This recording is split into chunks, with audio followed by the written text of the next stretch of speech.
Omiš je moj početak i moja budućnost. Znam svaki kanton i svakog čovjeka koji se bori, radi i nada. Djeci trebaju igrališta, a ne obećanja na papiru.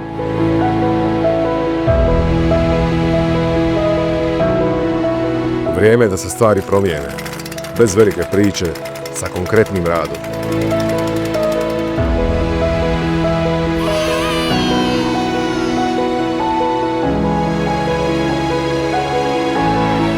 Ruke prljave sa zemljom, a srce sa čistom namjerom.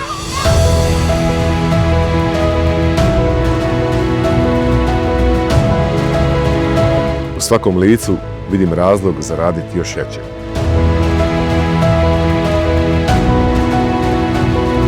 Ovo sve za mene, ovaj grad i sva naša sela nekome moraju i ostati.